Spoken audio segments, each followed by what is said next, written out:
Welcome back to Solo Marvel Champion, where I've got another topic video for you. As always, check the description for more YouTube creators making videos for Marvel Champions. And if you like what you saw here today, please consider a like, sub, and comment to help the channel grow. With that out of the way, let's get to today's topic. Alright, so here's how I'm going to rank these boxes. I am going to use a little bit of math by scoring each element of a box from 0 to 3. And by element, I mean heroes, villains, and the campaign structure. This actually allows me to get a slightly more fair comparison because the core has 8 elements, 5 heroes, 3 villains, and without campaign structure, most boxes only have 7, 2 heroes, 5 villains. So campaign gets them up to 8 elements, so it makes a little more fair comparison. The only outshoot there, or offshoot there, is Civil War. It only has 6 elements, 2 heroes, 4 villains, and I'll talk about that one a little more when I get there. I expect it to be on the bottom, not because I don't like it, but because of the scoring and how I score those villains. So let's start right in the core. My key here is 0 is I don't like it. 1, it's okay. 2, I like it. 3, I love it, or it's one of my favorites. So that's how I'm going to rank each, or not rank, but score each element of each box. So let's start with Black Panther. I love Black Panther, and I love Captain Marvel. I like Iron Man, and I think She-Hulk's just okay, and I love Peter Parker. I still play a lot of Rhino and Claw, so I like them a lot, and Ultron is one of my favorites in the game. That gives the core a score of 19. Next, let's move on to Rise of Red Skull. Hawkeye gets crapped on a lot, but I think he's okay. I used to not like him at all, but I've really come around on him. I do like him a little bit now. I think he's okay. I don't like him, but he's okay. Maybe even closer to like than okay. So I'm going to give him a 1.5. Spider-Woman I love. I've been really messing around with her a lot lately, and I just love her deck building. Not just because you get 2 aspects, but because you have to balance the 2 aspects. You have to have equal numbers. And that really makes you change sometimes what you want to add or can add. I have a blue-red Spider-Woman deck right now, which Voltron's several different allies. And there are some cards I'd like to have in that deck. I'd like to have Suit Up. But if I put Suit Up in that deck, I have to either add 3 more aggression cards, or I have to cut 3 of my other leadership cards. So that gets really interesting when you're building Spider-Woman, is creating that balance. So I do love her. Crossbones is okay. Absorbing Man is just okay. I really love Taskmaster, mainly because he's really easy to cheese, and you get those free allies. Zola can eat a bag of and Red Skull is one of my favorites. I'm pretty low on the campaign for this one just because while it's neat, it doesn't add a whole lot, and I think that's mainly because it was created after all of the villains had been created. Someone said, okay, now what about the campaign? And they're like, oh yeah, we should add some campaign elements. So it was designed separate from the villains, and it just isn't super strong. I'm actually just going to say it's okay. Let's move on to Galaxy's Most Wanted. This one is pretty reviled. I like Groot, and I love Rocket. Drang is okay, and I'm one of the few people on this entire planet who loves Collector 1. You can see this video here in the corner, which explains why I love Collector 1. Of course, it's fine for you to disagree with me. A lot of people do. A lot of people just don't like Collector 1. But that doesn't mean I'm wrong. I like it because I like it, right? Don't tell me I'm wrong for liking Collector 1. just because you disagree with me and you don't like them. Collector 1 and the collection is the thing that most people hate. Number 1, lots of stuff goes in the collection. Even the collector's own things go in the collection. And then it's hard to get them out. You can spend 2 resources or exhaust your identity, but that's limit once per player per round. So it's really difficult to get cards out of the collection. There's another pretty recent villain who does basically the same thing, but fewer things go into the quote-unquote collection in this newer villain, and it's a lot easier to get things out. So while Collector 1 used to be my favorite in the entire game, that's no longer the case. I love Collector 2 as well. I believe, looking at this list, this was the first thwart-based scenario. You win by thwarting down rather than just defeating the villain. Nebula and Ronan can join Zola in that bag that he's eating. And even though I give those 2 a 0, I really love the campaign in Galaxy's Most Wanted. Buying cards from the market to add to your deck is really, really cool. I think that's fun design. And I give the campaign for GMW a 3. Mad Titan Shadow, I like Adam. I really love Spectrum. Another one that gets crapped on a lot, but Spectrum is really good.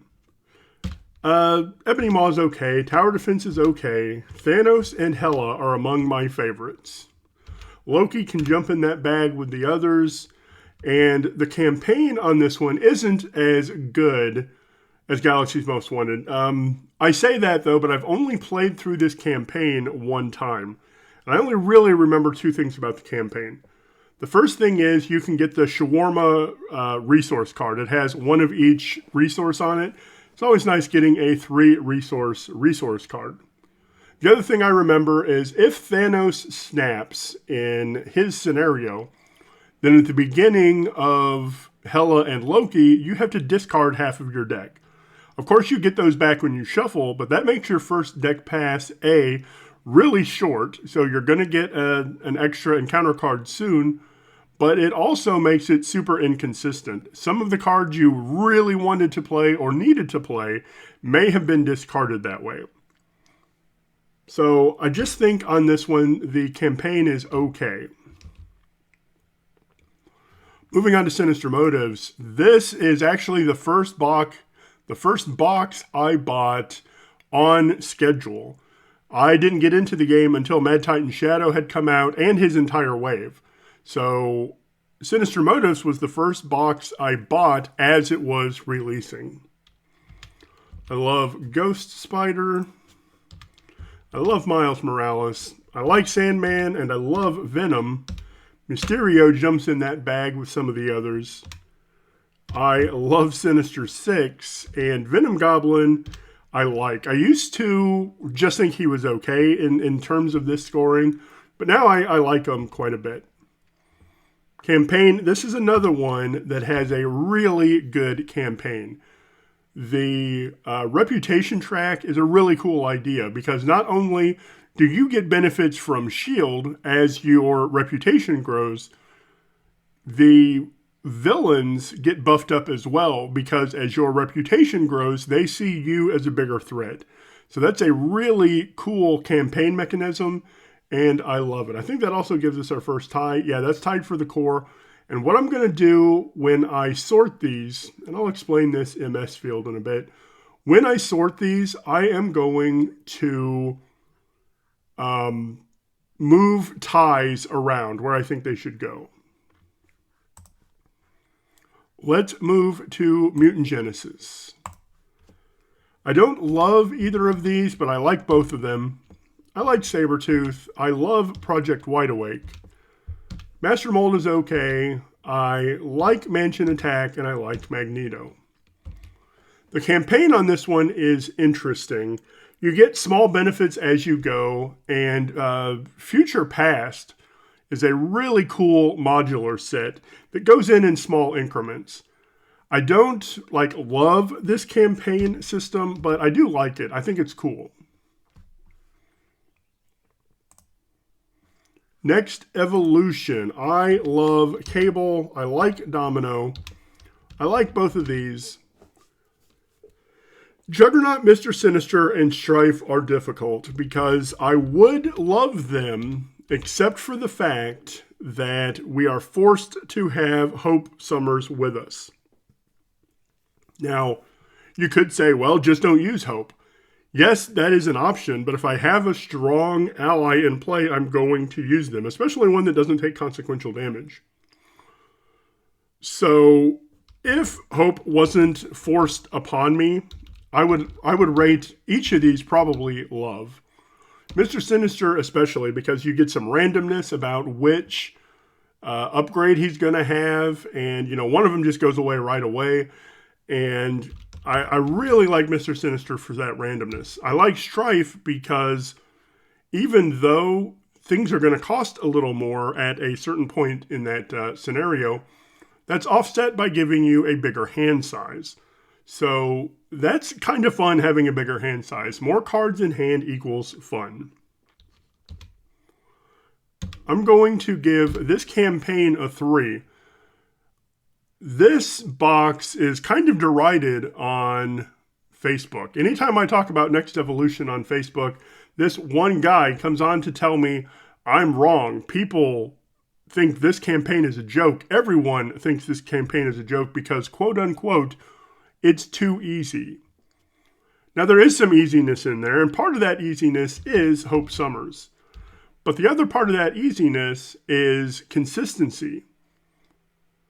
The player side schemes that you get to choose from to be your rewards as you progress through the campaign add loads of consistency to your deck.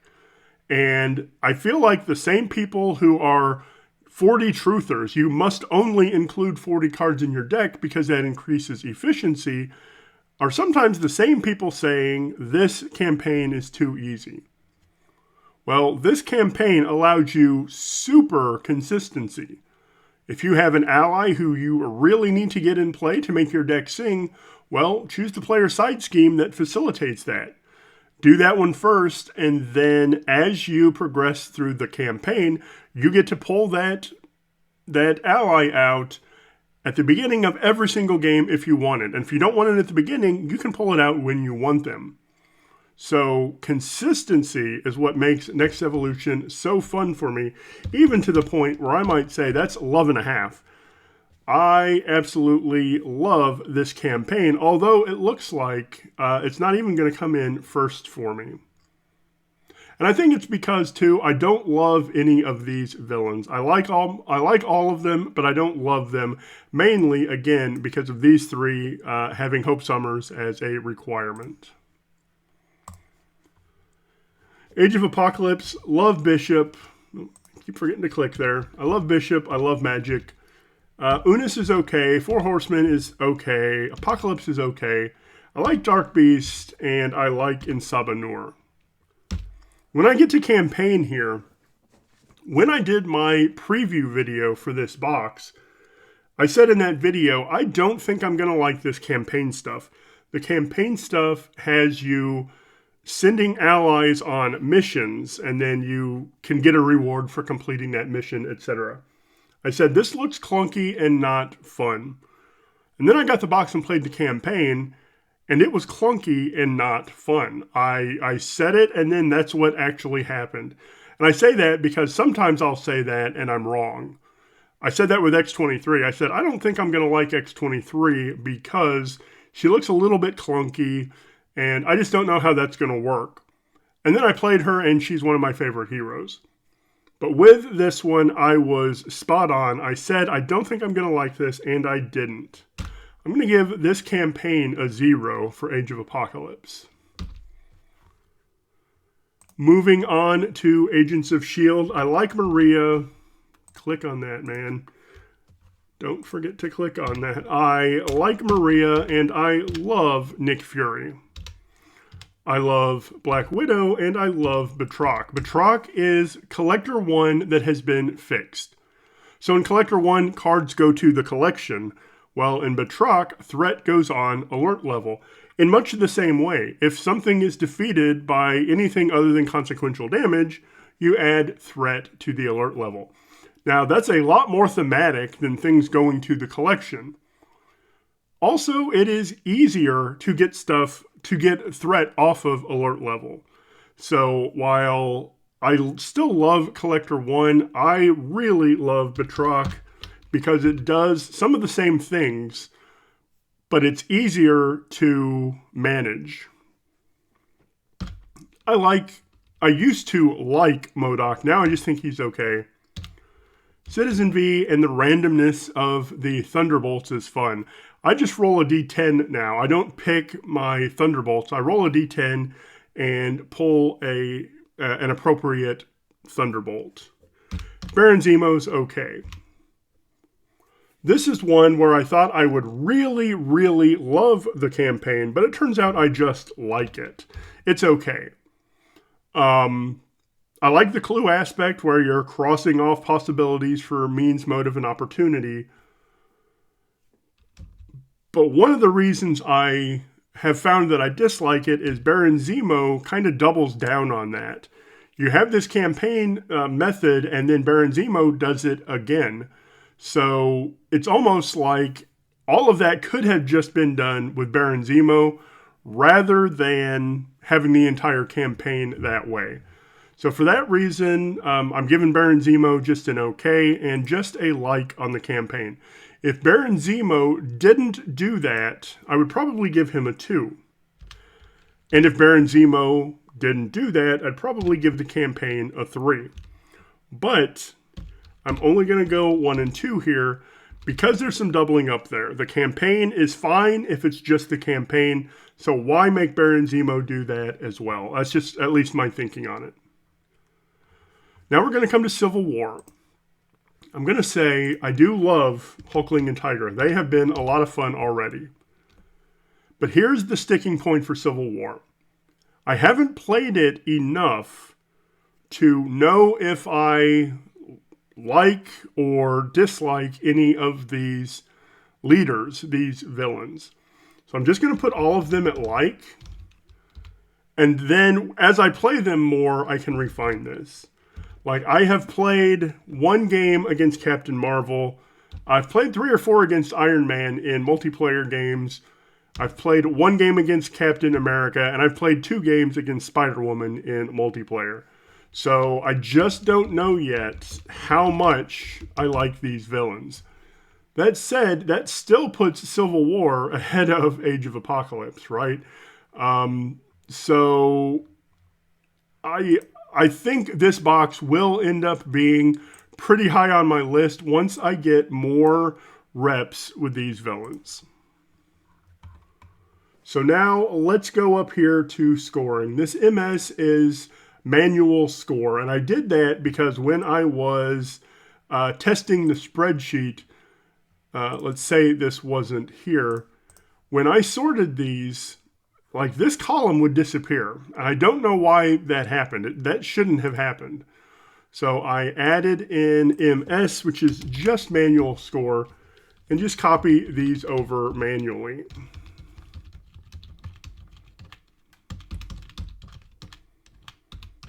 Then I can sort these.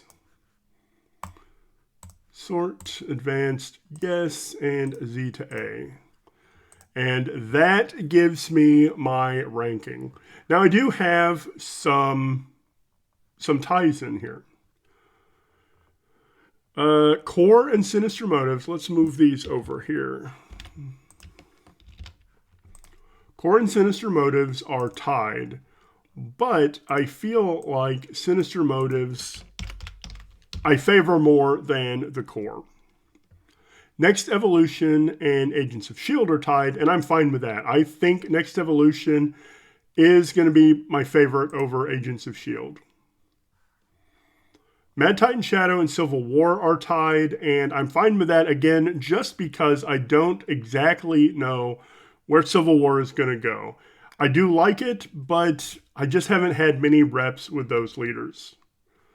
Rise of Red Skull at 9, and Age of Apocalypse at 10. Mostly, that's because I just, those villains are okay, and I just don't like the campaign. So I'm fine with that coming in at number 10. So that is my completely subjective ranking of the Marvel Champions boxes. Sinister Motives at 1, Core, Next Evolution. And that actually surprises me. I really thought Next Evolution would be top because I've played this campaign 48 times with 48 different heroes. I really love this campaign, and it really comes down to that consistency. Agents of S.H.I.E.L.D. at 4, Mutant Genesis at 5, Galaxy's Most Wanted at 6, higher actually than I expected. Mad Titans Shadow, Civil War, Rise of Red Skull. This one I actually kind of like playing the campaign, so I'm surprised it came so low. But Zola really brings this one down for me. And then the campaign itself just isn't super, fantastic. And then ending number 10 at Age of Apocalypse. All right, that's how I rank these boxes. Let me know in the description how you rank them. Let me know if you disagree with me on something. I am totally fine with you disagreeing. I don't like when someone comes and tells me I'm wrong because something is my favorite. Like, my favorite color is blue. If your favorite color is red, that doesn't mean I'm wrong because my favorite color differs from your favorite color. And that's the way I look at this. And with this game in general, I have favorites that a lot of people say, no, you're wrong for that being your favorite. I don't like that. My favorite is my favorite because it's my favorite and not your favorite. So again, feel free to disagree. I'm fine with disagreement, but don't tell me I'm wrong for liking the things that I personally like. So that is the video. This is my rank. Thank you so much for watching, and I hope you have a marvelous day.